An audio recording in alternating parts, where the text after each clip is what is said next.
মুক্তিযোদ্ধা না হয়েও সুবিধা নেয়া জাতির সঙ্গে প্রতারণা। ভুয়া সনদধারীরা স্বেচ্ছায় তালিকা থেকে না সরলে সাজা। চাকরি থেকে অব্যাহতি সহ ব্যবস্থার হুঁশিয়ারি উপদেষ্টার। তরুণদের বাদ দিয়ে ক্ষমতায় যাওয়ার চেষ্টা ভুল ভাবনা বললেন হাসনাত। দ্রুত নির্বাচন দাবি জামাতের। আগের ভোট থেকে কমিশনকে শিক্ষা নেওয়ার পরামর্শ উপদেষ্টার।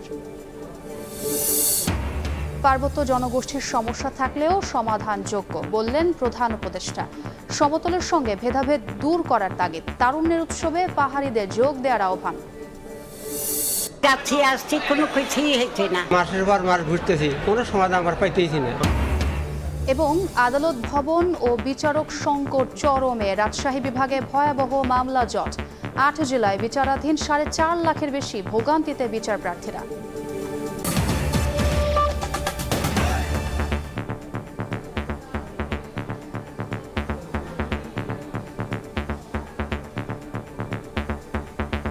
ভারতের সঙ্গে নতজান পররাষ্ট্র নীতি থেকে অন্তর্বর্তী সরকার সরে এসেছে। জাতীয় স্বার্থকে ছাড় দিয়ে কোনো সম্পর্কে বিশ্বাস করে না বর্তমান সরকার। দুপুরে কুমিল্লায় এক অনুষ্ঠানে কথা বলেছেন স্থানীয় সরকার পল্লী উন্নয়ন ও সমবায় উপদেষ্টা আসিফ মাহমুদ সজীব ভূঁইয়া। ভারতের সাথে এর আগে আমাদের যেই নতজান পররাষ্ট্রনীতি ছিল সেটা থেকে আমরা অন্তর্বর্তীকালীন সরকার সরে এসেছি এবং আমাদের পরবর্তী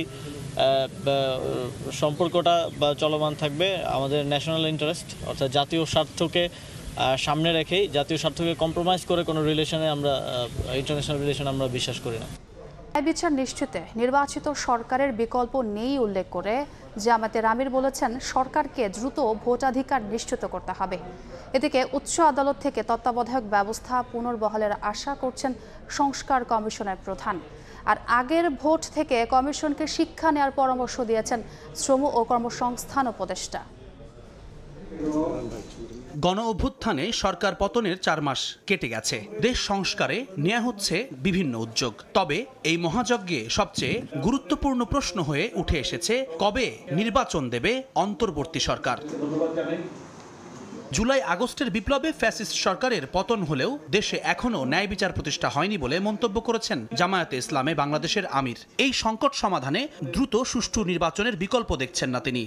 সংস্কারের এই মৌলিক বিষয়গুলা সম্পন্ন হওয়ার সাথে সাথেই নির্বাচন অনুষ্ঠানের পদক্ষেপ আপনাদেরকে নিতে হবে।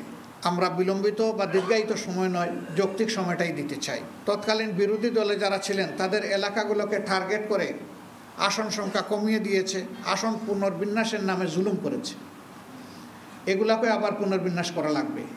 এদিকে নির্বাচন সংস্কার কমিটির প্রধান ডক্টর বদিউল আলম মজুমদার মনে করেন তত্ত্বাবধায়ক সরকার ব্যবস্থায় পারে সুষ্ঠু নির্বাচন আয়োজন করতে। আগামী সপ্তাহে হাইকোর্টের রায়ে পঞ্চদশ সংশোধনী বাতিলের বিষয়ে আশাবাদী সংস্কার কমিশনের প্রধান।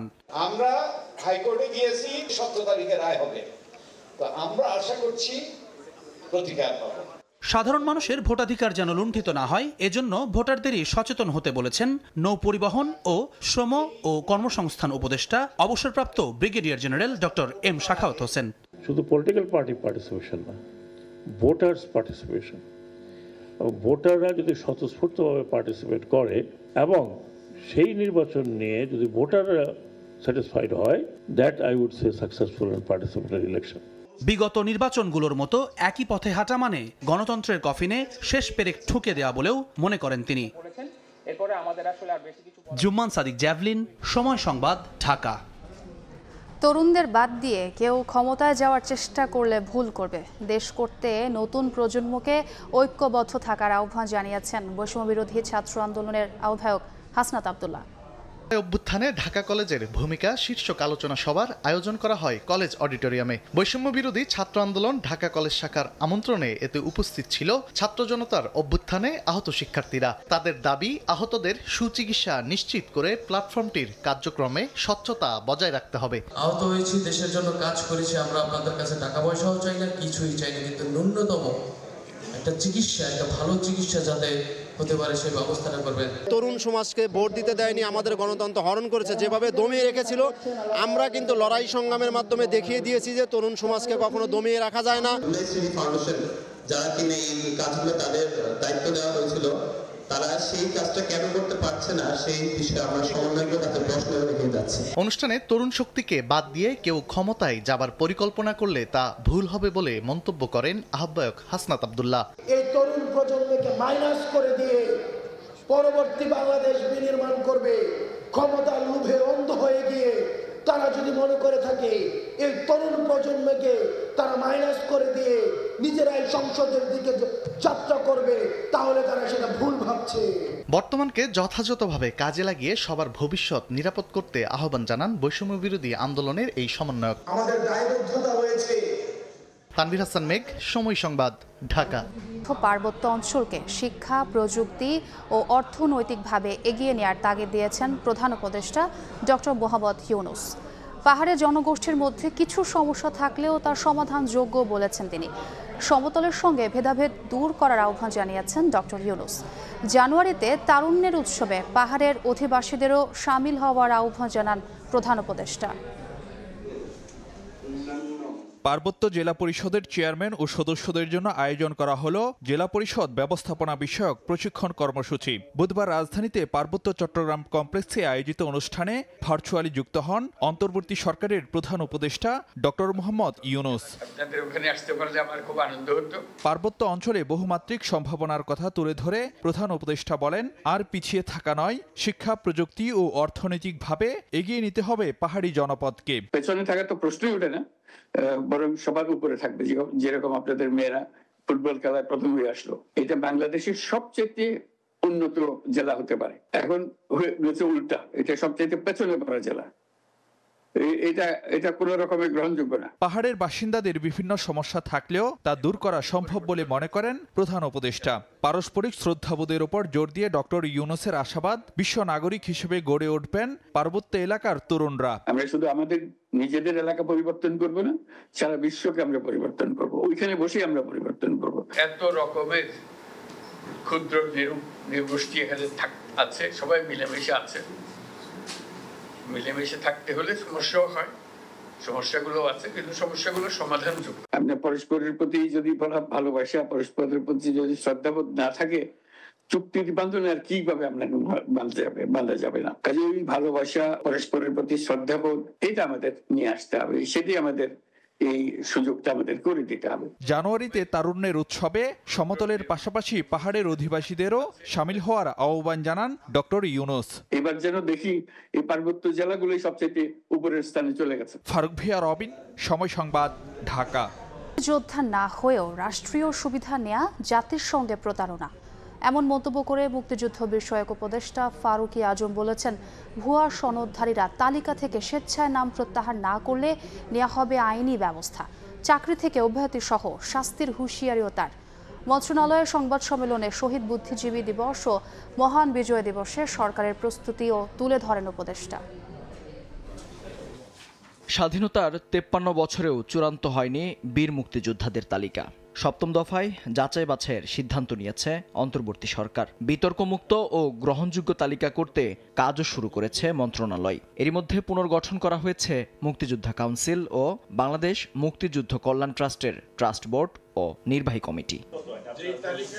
বিষয়টি নিয়ে বুধবার আনুষ্ঠানিক সংবাদ সম্মেলনে আসেন মুক্তিযুদ্ধ বিষয়ক মন্ত্রণালয়ের উপদেষ্টা ফারুক আজম। মুক্তিযোদ্ধা না হয়েও সুবিধা নেয়া জাতির সঙ্গে প্রতারণা উল্লেখ করে তিনি জানান, ভুয়া মুক্তিযোদ্ধাদের শনাক্তের কাজ চলছে। ভুয়া মুক্তিযোদ্ধাদের কেউ যদি স্বেচ্ছায় নাম প্রত্যাহার করে তবে সরকার ক্ষমার দৃষ্টিতে দেখবে। তবে মন্ত্রণালয় খুঁজে বের করলে প্রতারণার দায়ে কঠোর শাস্তির হুঁশিয়ারি দেন তিনি। ও মুক্তিযোদ্ধা যারা এইভাবে মুক্তিযোদ্ধা হয়ে এসছেন তারা যেন স্বেচ্ছায় এখান থেকে চলে যান, স্বেচ্ছায় যেন চলে যান। সেই কারণে যদি যায় তাহলে হয়তো তারা সাধারণ ক্ষমাও পাইতে পারে। নানানভাবে সার্টিফিকেট ইত্যাদি সংগ্রহ করে মুক্তিযোদ্ধা সন্তান হিসেবে চাকরি নিয়েছেন এবং সুবিধা নিয়েছেন। মিথ্যা তথ্য দিয়ে উনি চাকরি নিয়েছেন, সে চাকরি থেকেও তো উনি ওনাকে যাইতে হবে। আসন্ন শহীদ বুদ্ধিজীবী দিবস ও মহান বিজয় দিবসের প্রস্তুতি নিয়েও কথা বলেন ফারুক আজম। প্রতি বছরের মতো এবারও সর্বোচ্চ মর্যাদা দিয়ে দিবস দুটি উদযাপনের কথা জানান তিনি। মহান বিজয় দিবস 2024 যথাযথ মর্যাদায় উদযাপনের লক্ষ্যে জাতীয় পর্যায়ে ব্যাপক কর্মসূচি গ্রহণ করা হয়েছে। দিবসগুলোতে বঙ্গভবনের পাশাপাশি সারা দেশের মহানগর, জেলা, উপজেলাতে মুক্তিযোদ্ধা ও শহীদ পরিবারের সদস্যদের সংবর্ধনা দেওয়ার কথাও জানিয়েছে মন্ত্রণালয়। এখানে মুক্তিযোদ্ধা হিসাবে মেহেদী হাসান, সময় সংবাদ, ঢাকা। সন্ধ্যার সময় আরও থাকছে সৈকত শহরে চ্যাম্পিয়ন্স ট্রফি উন্মোচন, ঐতিহ্যবাহী সাম্পানের সঙ্গে ফটো সেশন, ছবি তুললেন ক্রিকেট প্রেমীরা, মাঠের পারফরম্যান্সে আবারও ফিরিয়ে আনার আশা। রাজশাহী বিভাগের সব জেলায় বছরের পর বছর ধরে বিচারাধীন কয়েক লাখ মামলা, এতে ভোগান্তির শিকার হচ্ছেন বিচার প্রত্যাশীরা। আইনজীবী ও রাষ্ট্রপক্ষের কৌশলীরা বলছেন আদালত ভবনের ঘাটতি ও বিচারক সংকটে বিচারে দীর্ঘ সময় লাগছে। বিস্তারিত সাইফুর রহমান রকির রিপোর্ট। জমি সংক্রান্ত মামলায় ২৫ বছরেরও বেশি সময় ধরে রাজশাহীর আদালত চত্বরে নাতিকে নিয়ে ঘুরছেন শত্রুর্ধ সেরেনা বেগম। মামলা চালাতে গিয়ে এখন নিঃস্ব তিনি। আদালতের বারান্দায় প্রতিদিন তার মতো অনেকেরই দেখা মেলে, যারা বছরের পর বছর ঘুরছেন বিচারের আশায়। তবে আদালত ভবন ও বিচারক সংকটের কারণে দীর্ঘ হচ্ছে বিচার প্রক্রিয়া। বগুড়া আদালতে এমন অনেক মামলা আছে যার বাদী বিবাদী কেউই বেঁচে নেই। এরপরও বছরের পর বছর ধরে চলছে মামলা। জেলায় আদালতে মোট ৭৫,০০০ মামলা বিচারাধীন। নাটোরে ২২টি আদালতে ২০,০০০-এরও বেশি মামলা বিচারাধীন। আদালতগুলোতে বিচারকের ৬০টি পদ শূন্য থাকায় বাড়ছে মামলা জট। মামলা নিষ্পত্তির জন্য সবথেকে গুরুত্বপূর্ণ যেটা প্রয়োজন সেটা হচ্ছে বিচারকের সংখ্যা। নওগাঁয় ১৩টি আদালতের মধ্যে বিচারক নেই ২ জন। বছরের পর বছর ধরে ভোগান্তি পোহাতে হচ্ছে বিচার প্রার্থীদের। একই অবস্থা সিরাজগঞ্জের আদালতেরও। এমন বিপদের মধ্যে আছি, মাসের পর মাস ঘুরতেছি, কোনো সমাধান আমরা পাইতেইছি না। অর্থ খরচ, সময়, তাই আমাদের কেসটা দ্রুত যদি শেষ করে দেয় তাহলে আমাদের একটা উপকার হবে। আমার প্রত্যেকেরই সচেতন যদি হই আমরা যার যার জায়গা থেকে, তাহলেই আমার মনে হয় যে দ্রুতই সবই হবে। লয়ারের দায়িত্ব আছে। রাজশাহী বিভাগের ৮টি জেলায় দেওয়ানি ও ফৌজদারি মিলিয়ে ৪.৫ লাখেরও বেশি মামলা বিচারাধীন রয়েছে। সাইফুর রহমান রকি, সময় সংবাদ, রাজশাহী। আগামী ১৫ ডিসেম্বর থেকে প্রবাসীদের এমআরপি পাসপোর্ট দেওয়া শুরু হবে বলে জানিয়েছেন আইন উপদেষ্টা ডক্টর আসিফ নজরুল। শুরুতে সৌদি আরব ও মালয়েশিয়া গমনোচ্ছুদের অগ্রাধিকার দেয়া হবে বলেও জানান তিনি। বুধবার ফেসবুকে দেয়া ভিডিও বার্তায় একথা বলেন আইন উপদেষ্টা। এই 15 ডিসেম্বর থেকে আপনারা এমআইপি পাসপোর্ট পাওয়া শুরু করবেন এবং পরবর্তী 3 সপ্তাহ থেকে 4 সপ্তাহের মধ্যে প্রত্যেকে যারা আবেদন করেছেন এমআরপি পাসপোর্ট পেয়ে যাবেন। তো প্রথম প্রায়োরিটি দেওয়া হচ্ছে সৌদি আরবে এবং মালয়েশিয়াতে আমাদের যে ভাই বোনরা আছেন ওনাদেরকে, এবং এরপর আপনার যেই সমস্ত কান্ট্রিতে ডিমান্ড বেশি তাদের ক্ষেত্রে একটু প্রায়োরিটি দিয়ে এই সমস্যাটা 3 থেকে 4 সপ্তাহের মধ্যে সমাধান করা হবে ইনশাআল্লাহ। আগামী 2-3 বছরে এই সমস্যা আর কখনো হবে না। আর ই পাসপোর্টের ক্ষেত্রে আপনাদের সহযোগিতা করার জন্য আমাদের ডিসিশন হয়েছে যে এখান থেকে দরকার হলে টিম যাবে। কক্সবাজার সৈকতের বালুচরে জনসমক্ষে উন্মোচন করা হলো আইসিসি চ্যাম্পিয়ন্স ট্রফি। ট্রফি দেখার পাশাপাশি ছবি তোলার স্বাদ মেটালেন ক্রিকেট প্রেমীরা। ঐতিহ্যবাহী সাম্পানে হয়েছে ট্রফির ফটো সেশন। এরপরই ট্রফি উন্মোচন করা হয় সৈকতের লাবণী পয়েন্টের বালুচরে। মুহূর্তেই চারদিকে ভিড় জমে যায় মানুষের। আইসিসির এই শিরোপা দেখতে বালুচরে ভিড় করেন ক্রিকেট প্রেমীরা। তাদের প্রত্যাশা, মাঠের পারফরমেন্স দিয়ে ট্রফিটি আবারও দেশে নিয়ে আসবেন শান্ত মিরাজরা। এ পর্যায়ে শীর্ষ সংবাদ জানিয়ে দিচ্ছে আরেকবার। এবং মুক্তিযোদ্ধা না হয়েও সুবিধা নেয়া জাতিসংঘে প্রতারণা। ভুয়া সনদধারীরা স্বেচ্ছায় তালিকা থেকে না সরলে সাজা। চাকরি থেকে অব্যাহতি সহ ব্যবস্থার হুঁশিয়ারি উপদেষ্টার। এই ছিল সন্ধ্যার সময়, সঙ্গেই থাকুন সময়ের।